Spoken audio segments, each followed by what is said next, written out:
Hi കൂട്ടുകാരെ, ഞാൻ ഇപ്പോൾ പ്രൂൺ ചെയ്തതിന് ശേഷം എൻ്റെ അടീനത്തിൽ വന്ന പൂവാണിത്. ഇതെല്ലാം പ്രൂൺ ചെയ്ത് പ്രൂൺ ചെയ്തതിന് ശേഷം കിളിർത്ത് വന്ന കമ്പാണ് ഇതെല്ലാം.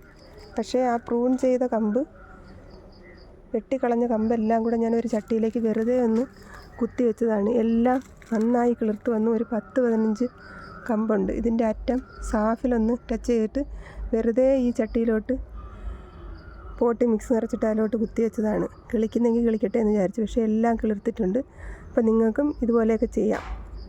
പ്രൂൺ ചെയ്യുന്നതിൻ്റെ കമ്പ് ഇതുപോലെ സാഫിൽ മുക്കിയിട്ട് നട്ടാൽ എല്ലാം കിളിച്ച് കിട്ടും. പക്ഷേ കമ്പ് നട്ടിട്ട് വരുന്ന തൈയുടെ കോഡക്സ് ഇതുപോലെ വീർത്ത് വരില്ലെന്നാണ് പറയുന്നത്. ഇതുപോലെ വീർത്ത് വരില്ല എന്നാണ് പറയുന്നത്. ഇതൊക്കെ കമ്പ് നട്ടതാണ്. ഇത് ചെറുതായിട്ട് വീർത്തൊക്കെ വരുന്നുണ്ട്.